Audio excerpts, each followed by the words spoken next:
Hello, hello. I'm so excited about doing another Warrior Goddess lesson with Lori Welton. Lori was a weekly yoga client of mine, like a private yoga client. She was one of my coaching participants, I guess is what you would say. And so we got really close because we worked together weekly for years.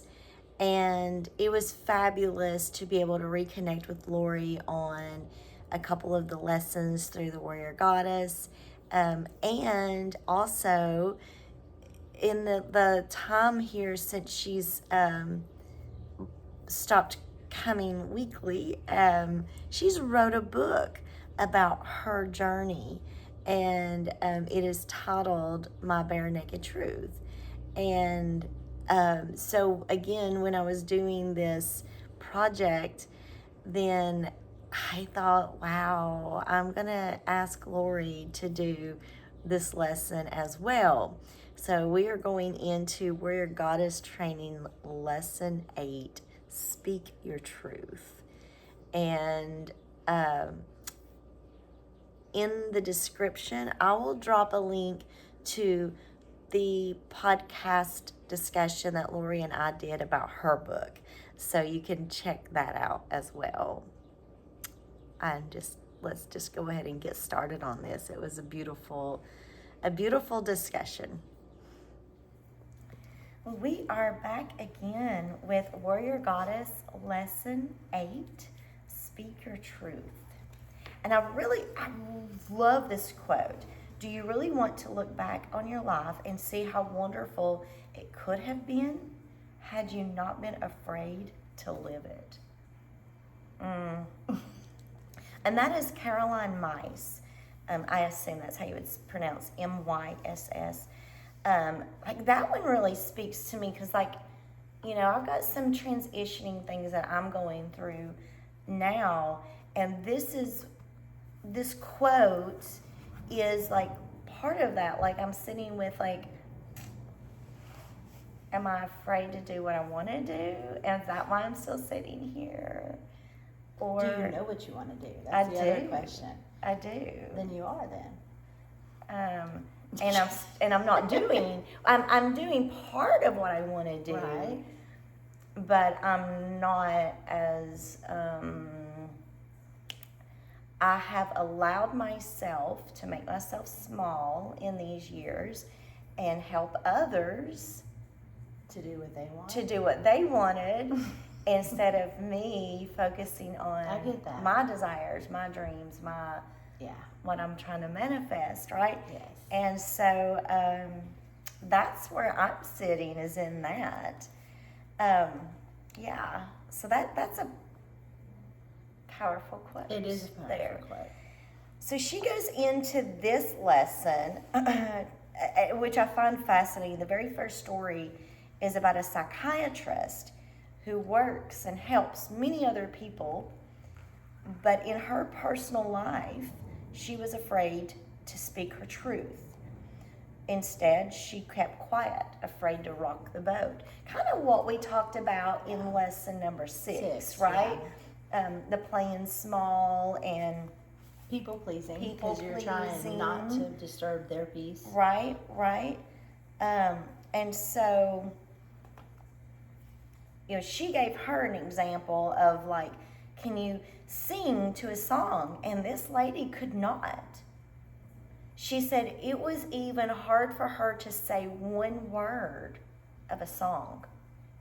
Because of her fear. Because of her fear of speaking. And that fascinated me. Like, I don't always, like, sing around other people because my mom told me that I didn't have a good singing voice. And so that has prevented me from, like, being in a car with my person or my bestie and we're just going to ramp it out to whatever song is on there. You're afraid to. I don't do that. I'll do it by myself. Right. I even did it with my kids because they didn't know, right? They don't know I don't have a good singing voice. And they're certainly not going to tell you. Well, they will now. But like, so that was an interesting idea. And so that's been something that I've been playing with in this last year is if somebody's in the car with me, I try to sing along. That's funny. Mine's eating food in public. The singing is maybe a little bit. I'm not near. The music doesn't get me as much because I love music, and if I get deep in it, I actually forget that others can hear me. Yeah. But the food is the big thing, eating in public, because I was told by somebody one time that I ate like a cow, the way I chewed. And so everywhere I went, I would just eat like this. I'd cover my mouth. Or I'd look around to see if people, I couldn't enjoy going out to eat because I was afraid people were staring at me. Because that person made me feel so small and so insecure.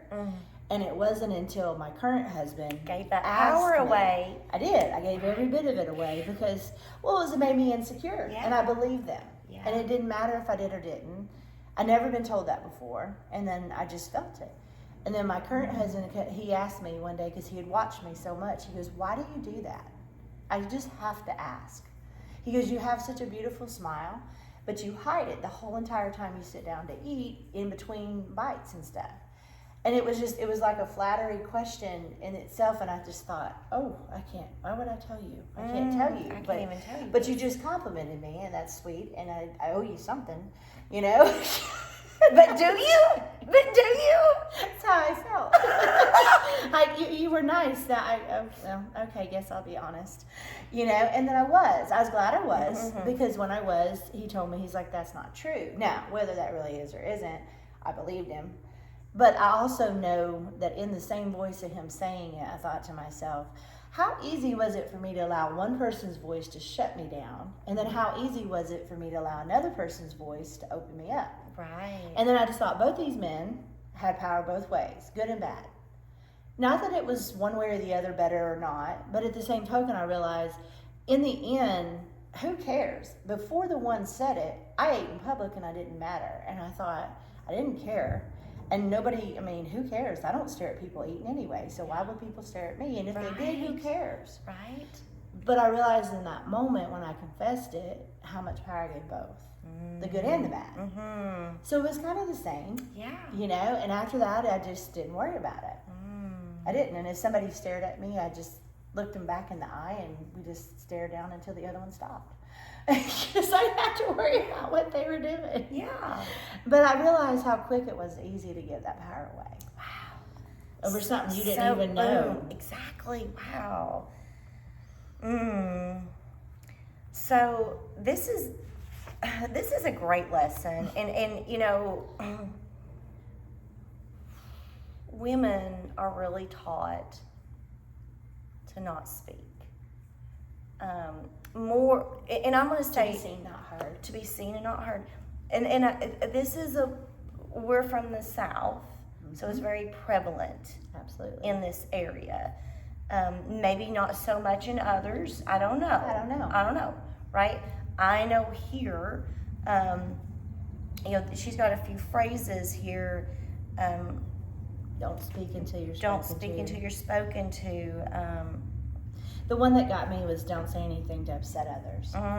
Because that's what I learned. Yeah. That comes back to the other lesson we just finished, because it's both of them, this one and that one. You know, don't upset somebody. Right. If what you're about to say is going to disturb a peace, then don't say it. Right. But I come in with my yoga training with this one though, and in yoga there's the 8 limbs of yoga, and the very first is ahimsa, do no harm. Yeah. And if what you have to say is going to be harmful and has no purpose, then don't say it. Don't say it. Right? Like, there's not a reason. If it's not going to benefit the situation or the person or kind, then don't say it. But then there's the speaking your truth, right? And then I think that comes back into the boundaries, having the healthy boundaries, and But that also works back too with how you say things. Right. Because, like, say somebody hurts your feelings, and I don't know if I've read it in this or where I've picked it up or how I found it out, but it has stuck with me because it's like if somebody hurts your feelings or make you mad, you can, to speak your truth, you want to confess it, but you don't go, you made me mad. You can, but then you go, you made me feel this way, and then it is back to the kindness and the hurtful things. Well, and then phrasing it that way, you're giving them the power. It's all in how you approach it. It's Right. all in how you speak it. You're Right. feeling it, and Right. you want to express it. Yeah. But you don't want to express it in a way that's derogatory or a way that's going to start something or hurt them. Because then that comes back all the way back to the 4 agreements. You know, you're like spewing out vomit to somebody just to get it off your chest. The black magic. The black magic, that's it. Yeah. And you're just passing it. Yeah. And then afterwards you feel better, but then you look at them and go, wow, that was crappy of me. You know, and you're just sitting there going, that really didn't feel good after all, because that wasn't what I was trying to do. Right. That was hard to figure out and sort through speaking your truth the correct way, Right. but a helpful way for yourself. You know, and so like for me, it's been, I'm going to sit with that. Yeah. I'm going to sit with that before I respond. And I do that with like almost everything. If somebody asks me to do something with them, it's usually, I need to sit with that for a moment. Can I give you an answer tomorrow? Can I give you an answer in an hour?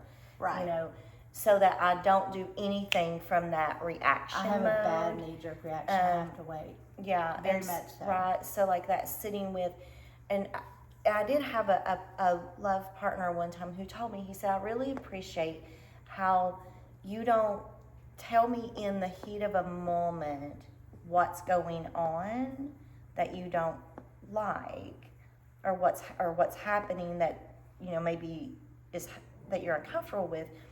You allow that situation to settle, and then you'll come to me a couple of days later and say, hey, I need to talk to you about this situation and what took place. And he's like, it's so gentle the way that, you know, you're correcting me without belittling me. And that's nice. And I thought, that's a lot of work in that. Yeah. Right.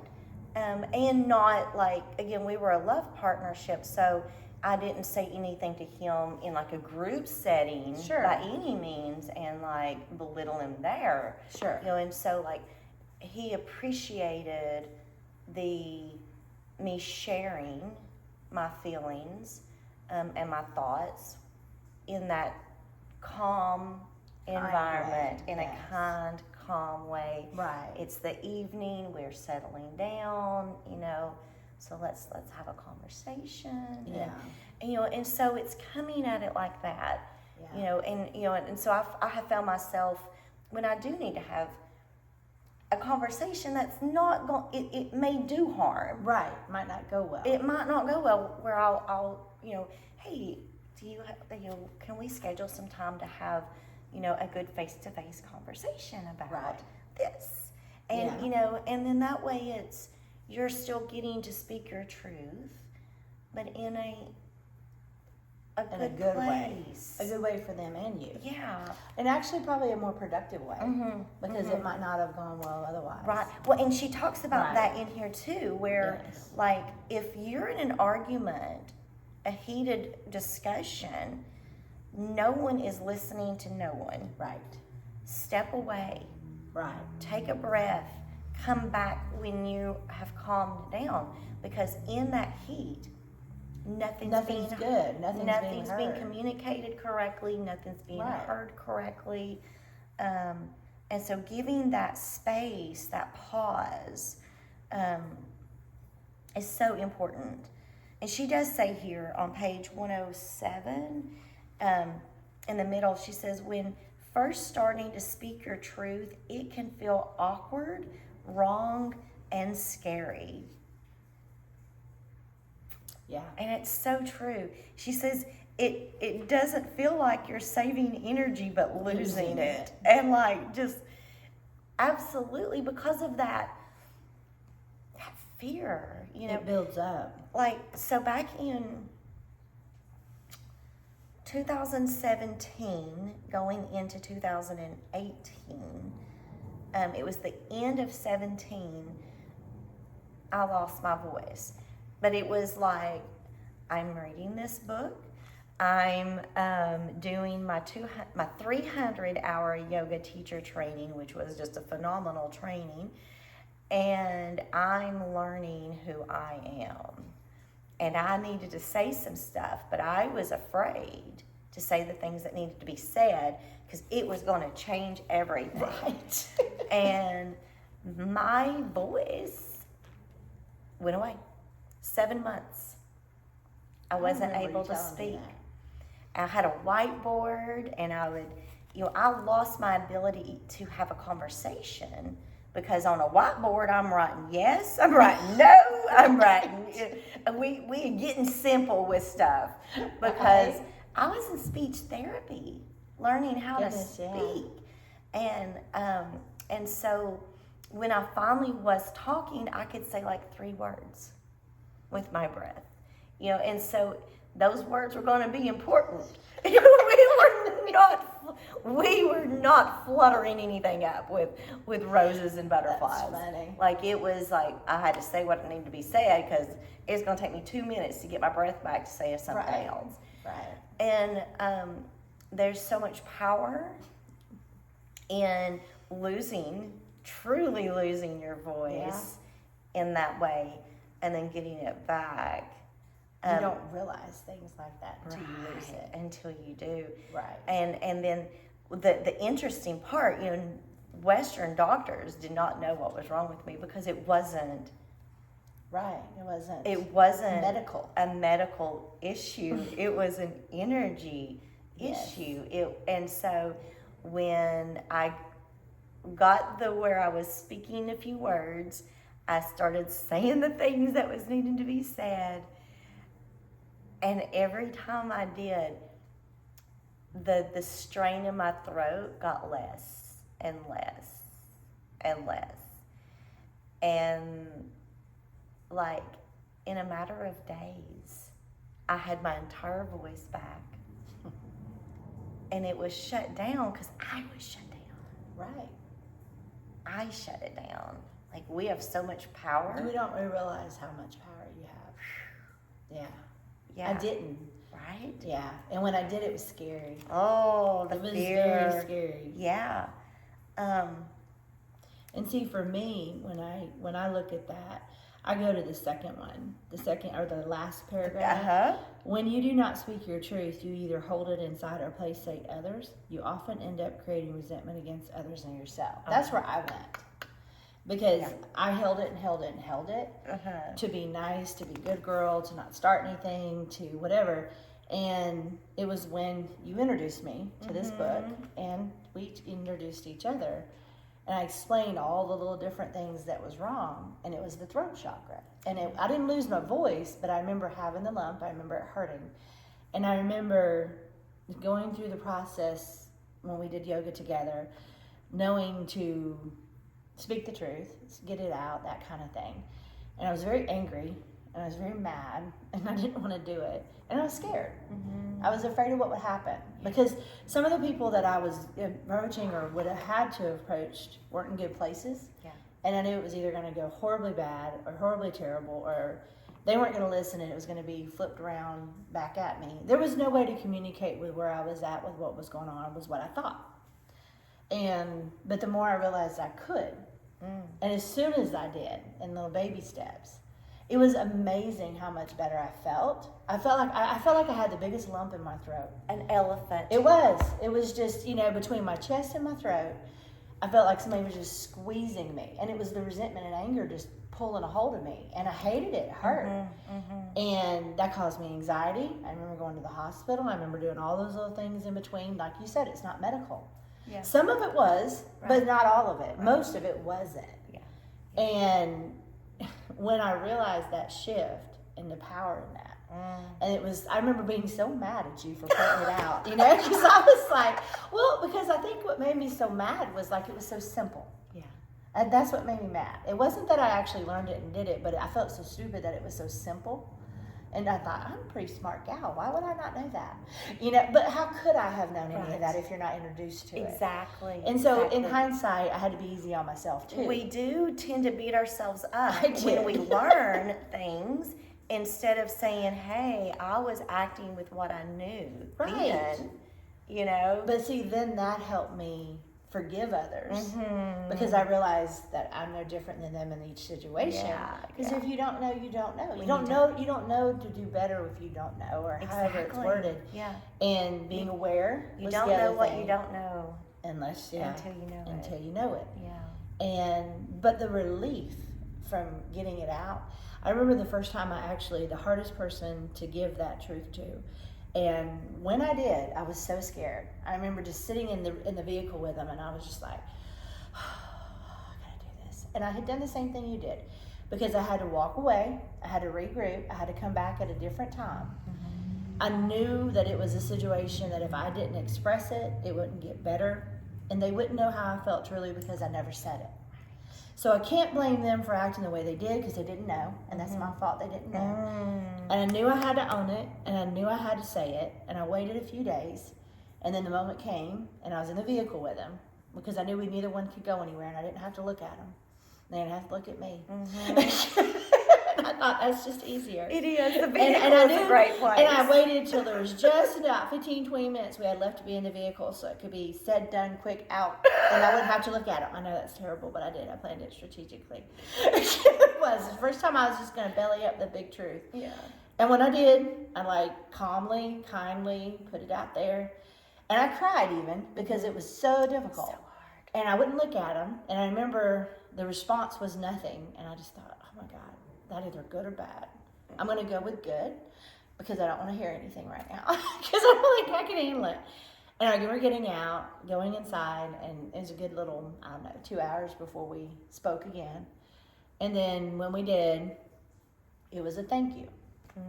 And when it was a thank you, I was actually dumbfounded because I was waiting for a fight. I was waiting for it to continue in a different way or like it had before, and it didn't. And it was thank you, I'll work on it. And I was just like, damn, that was actually not too bad. And I remember walking away that day and I went, okay, so if I could do that, I can do this and this and this. Oh, yeah. And so slowly but surely I did. But the more I did, the more my throat eased up, my chest eased up, and the resentment went away. Then I had to forgive them and myself, which was a whole nother process. Yeah, yeah. But the whole thing rooted back to being honest and being truthful. And speaking your truth was hard. And it was harder because I never did. You know, I'm pretty direct and blunt with anything and everything I do. But when it came to stuff like that, I just recluse. Yeah. You know, I shut down. You know, the light would just go dim, and I was okay with that because that was easy. You know, the hard part was to shine it brightly and have a filter on it because sometimes it needed it, because sometimes I was so angry with what I was about to say. Yeah. But it was relieving, and the energy that I had back from it and the exhaustion that I had put so much into it by holding it was so peaceful and nice afterwards. That's when I realized how much peace I could have. And that was rewarding. Beautiful, yeah. That was so rewarding. Yeah. So I'm going to read off a few phrases that she's got here. And, you know, if any of these resonate with you, maybe drop a comment in. So growing up, I was taught or believed children and or girls should be seen and not heard. Lie to someone if you think the truth will hurt them. Women who speak their mind are bossy. I got told that a lot. There was, what was that song in the early 2000s? I'm bossy. Yeah. That was like my... if I spoke my anything theme how I song. felt, that was exactly what I got told. Women should support whatever their partners prefer. Yeah, they're guilty. Women should put the needs of others ahead of their own. Guilty. Women should be demure and quiet. It was difficult. I did it, but it was difficult. Girls shouldn't like loud things. That one's stupid. No offense, but Yeah. It is better to not say anything than to upset others. Yeah. Now you may be from this background generation as well, where I remember as a child hearing the adults saying things like, we don't talk about religion or politics. Right, yeah. Because those are touchy subjects. Right? You don't know what you're going to ignite. Right. Yeah. So, like, going to a family dinner, we don't talk about religion or politics. And if you heard it, you're like, red alert. Right, right. And so, like, I still fall into that category. And that's something that I'm asking myself. Am I making myself small by not talking about it? Or is it because, like, this is a personal belief of mine and I don't want to share? Yeah. You know, I listen to what other people share. Talking about the political and religion part? Yeah. Yeah, I'll hold space for others to share their opinions, and I don't discredit whatever they share, but I don't feel obligated to share mine. I never have. I never felt the need to rock the boat because I never felt the need to express where I was. If you ask me, I will tell you. Yeah, I don't. But I won't bring it up or talk about it, and I actually avoid it. And I don't avoid it because I was told to avoid it. Right. Truthfully. Yeah, Truthfully, I just, not that I don't care, it doesn't matter to me what somebody else thinks when it comes to politics and religion. I'm not going to talk to somebody about it in a way of trying to change their opinions. If I am discussing it, it's in a matter of this is my journey and this is what's going on with me, and it has nothing to do with anyone else. And so I guess that's why, like, I stay very quiet. I know it was maybe about a month ago. My niece has leukemia, and so she's having chemo and radiation.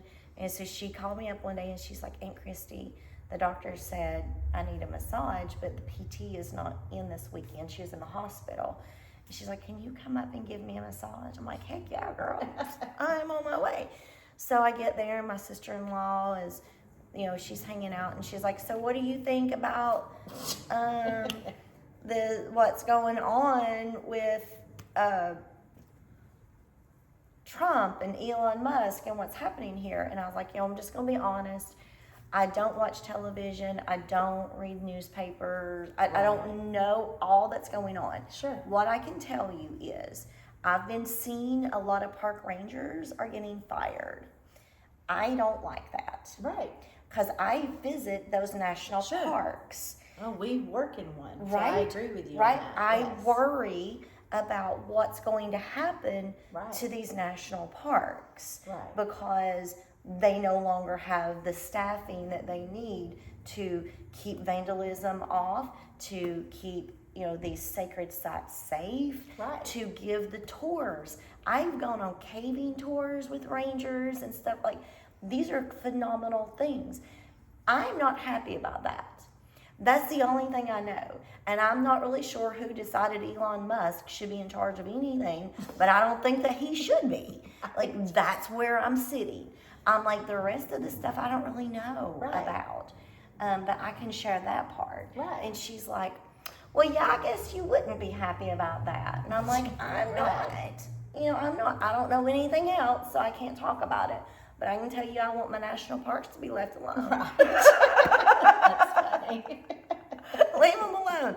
But, like, in that, and they kind of laughed because they're very opinionated about their beliefs. Right. And feel very strong in sharing that with everyone, And I'm like, I just don't. My dad did it to me the other day, too. It's like, I don't know where you believe. I know your mama was a Democrat, but I'm just going to tell you. And so I let him finish what he wanted to share. And then I said, you know what, Dad? I don't know what Mom's beliefs were because she never shared them with me. That's funny. I don't know. And then I just let him be. Let him be, yeah. And we just went on to the next conversation. Yeah. So, like, I don't think that I'm not speaking it because I'm trying to keep myself small. I think I like Sometimes it doesn't matter. Right. Yeah. Sometimes it just doesn't matter. Yeah. Yeah. One of the things I learned was if there's nothing you can do about it, it's like comes back to the whole thing, control. It's like if it's you can't control other people, you can't control other situations, nor what they think or say. Right. And if you have no control and you know that, then what do you say? If you shouldn't have anything to say about it if it doesn't matter. And that doesn't mean that you keep it to yourself, but if it's important enough for yourself to speak it, then speak it. It will, right? Right. It'll just, Right. it needs to come out, and you'll feel Exactly. it. You'll be compelled. You feel one way. The one thing I've learned is I will feel one Way feeling or or another. I will yeah. either be hell-bent to do it, and I need to figure out the polite way to do it or the right way to do it, or I'm very upset with how it went to not do it. But if it, at the end of the day, like what your opinion was, isn't going to change or do for them, the situation, what's happening, that doesn't matter. Right. I mean, it's okay that you did, So that and I it's don't want to okay if spend you my didn't. energy there, right? Right, that's it. Right. And so those to me, I don't consider those a must or a have to, because to me they just flow off. It's like, nah, they went through the hole. Yeah. So she says here, like, I don't believe we ever master the art of learning to communicate effectively, but we do get more skilled at witnessing ourselves and making new choices. Yes. So the fastest way to create discomfort and resentment in your life is to say yes when you mean no. Yes. That I agree 100% Right? too. Right? I didn't realize how much I had done that until I actually had a situation where I made myself say how I felt and didn't want to do something, and waited for that reaction, and that reaction just stunned that person in me, and I was just like, that actually felt pretty good.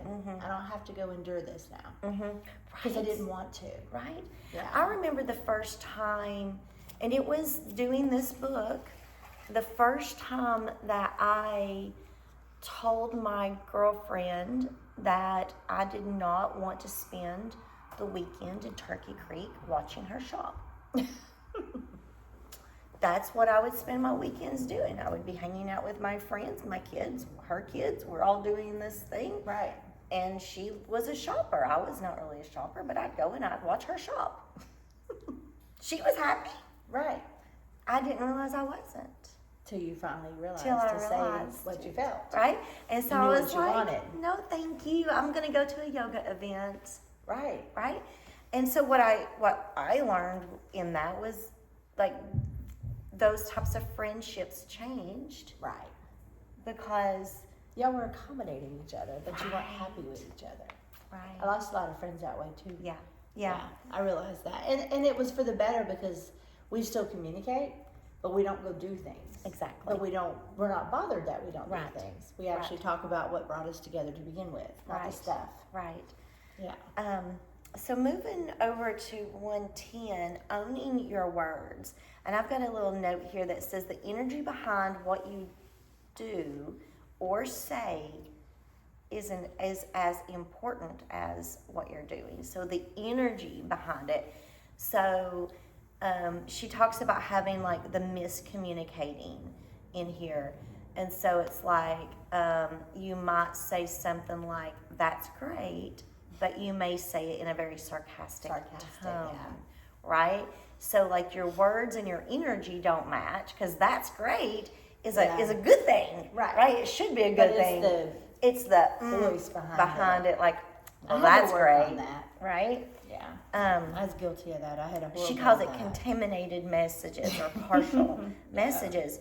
And so whole messages would include our observation of the situation, which is the facts, our thoughts, which may or may not be true, our feelings, which is our emotional experience, and our needs, which is what we want. And it may not mean that you get what you want by asking for it, but you have every right to ask for it. Right. And so what that would look like is, instead of saying, you're always late, it could say like, hey, the last 10 times we got together, you were late. Right. And I'm going to need you to be on time, right? You know what's funny about that is, you know how many times I was late for yoga? And when I read this, okay, you were like the first person I thought of. I remember driving here, and I remember messaging you, telling you I was going to be late, and I thought, damn, Lori, you've like done that how many times in a row? And I did. I sat there and I thought, okay, we're going to do it right now. And it was the way I worded it. And I told you, thank you. When I said, thank you for waiting for me. I'm sorry I was late. And I reworded it, and you were, and I knew you were bothered a couple times, but you weren't going to display it or show it. I mean, I knew that, but I don't know how you couldn't have been, because I'd have been annoyed with me too. I know. And I knew, and that day it was like I could see the shift in you, like I got you because I learned something that you didn't want to act. And I thought, I'm really trying, both accounts all around, be on time and like, but you knew it. And changing and you answered with grace, and I just thought, oh. But it was now. And changing that wording, and so it I love that. Like, thank you for waiting on me. Thank you for your patience. I did. I'm terrible at responding to messages, and like I will look back and be like, oh, well, damn, that was about a month ago. I wonder if she would still like the answer. Be like, hey, thank you for your patience. That's funny. And here is your answer. I looked at my phone earlier and I'm like, I have got 60 unopened text messages. And like they've been there for a while. Most of them. And I'm like, how many of those can just get deleted now? Now, because they don't matter. Because it's been so I looked through there, I deleted 30. Oh my goodness. I'm like, I've been just procrastinating, looking at that number getting bigger and bigger. Saying no every day. No, not today. Not today. So owning your words is so important. That and owning the way that you say what you're saying. Is just it's so important. I know I made a Facebook post last year, I think it was, or maybe even the year before that. That really called. I got some blockings. Oh, I got blocked by like an elementary school teacher of mine. Like we had some words, and she ended up blocking me. But I made a post that said the word "fuck" doesn't offend me. It doesn't. And she's like, "How could that not offend you?" I said, "It's the energy behind the way you're using it. I mean, if you say, hey, go fuck yourself, then maybe that would offend me. Right. But if my lover says, hey, that's not going to offend me.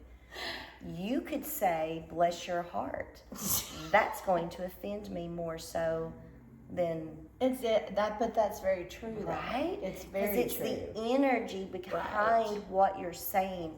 And I love when that post comes back up in my memories, because I'd be like, hello, let's bump you out and see if anyone else wants to bump me. Because what I'm trying to emphasize here is how we're communicating, right. Not the words right. being used. Right. The word isn't hurting you. No.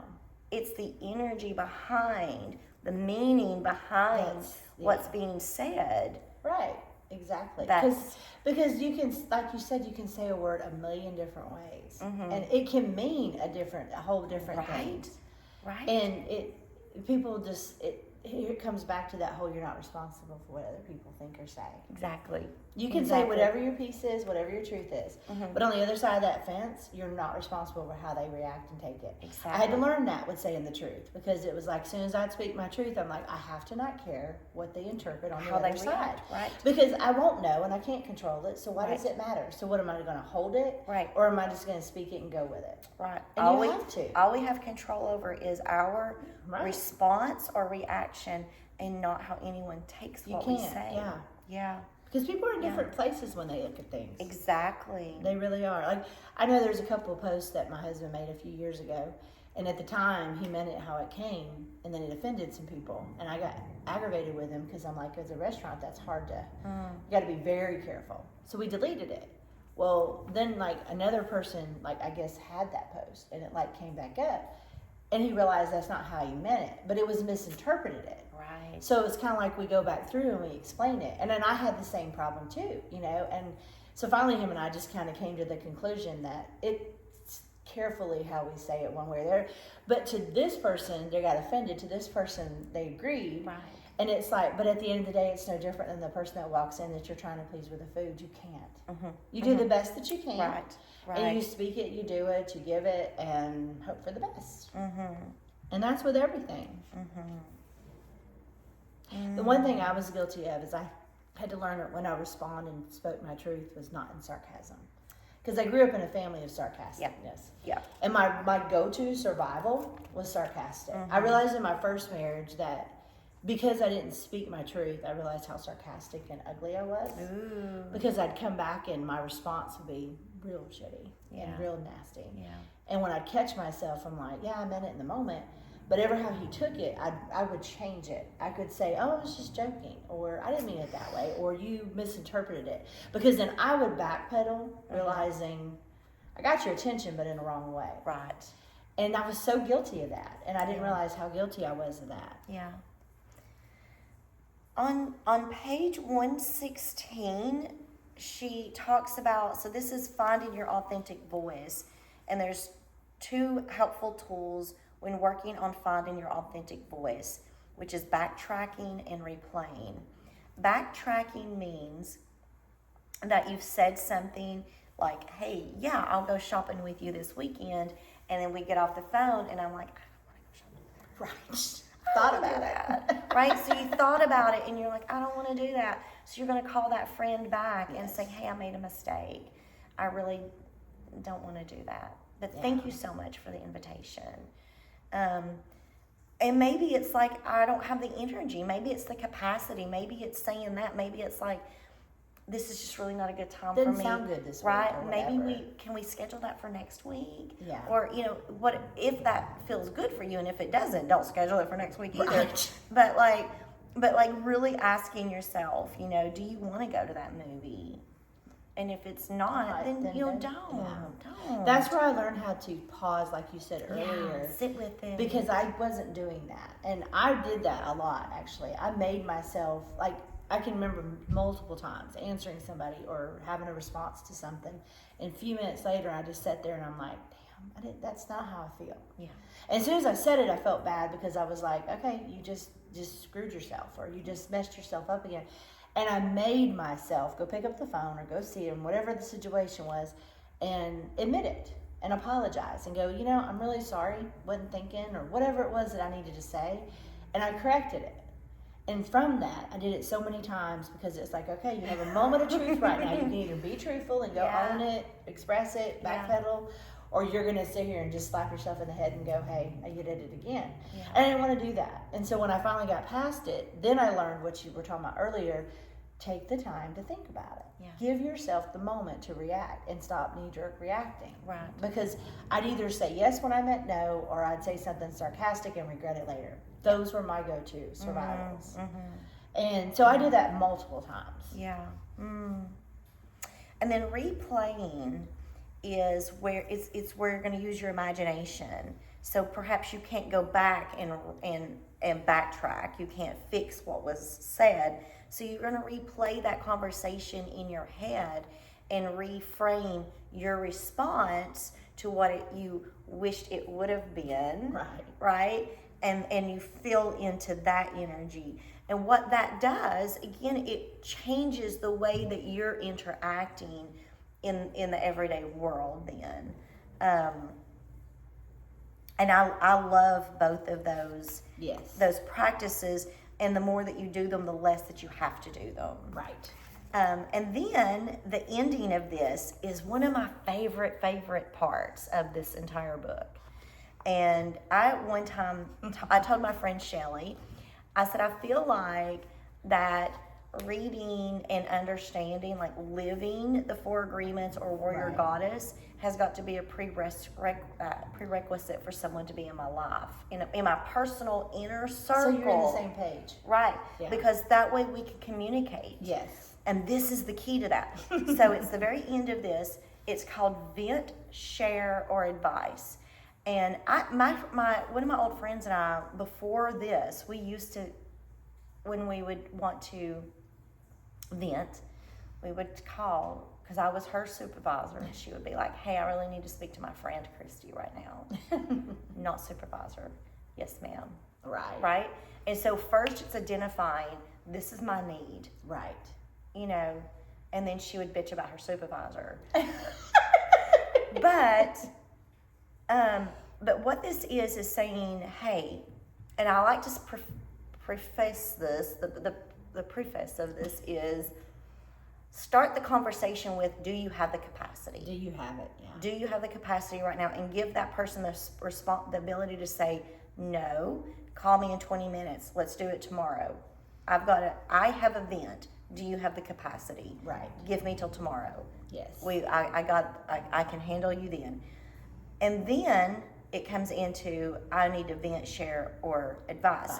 Vent means you're just going to listen. You're going to listen to me complain about whatever it is I got to get off my chest. You're not a soundboard. You're just a soundboard. You're not going to try to fix anything. Right. You are just listening to me and allowing me to find my own inner wisdom here. Right. Share means I don't want you to tell me how this is not going to work. I want to share my new idea, and I just want a cheerleader. Yeah. Now, tomorrow we can talk about the logistics and how some things may not work. But right now, I just want to share and someone to be excited with me. Right. Right? And advice is just that. I have something I need to work through. I want to talk to someone about it. I want your opinion. That may mean that we're going to brainstorm together, and we're going to come up with some silly ideas. We're going to do it all. But it's really getting clear on what it is that you're asking from that person and making sure that that person has the space to do so. Because if not, that's not going to be reciprocated well for either of you.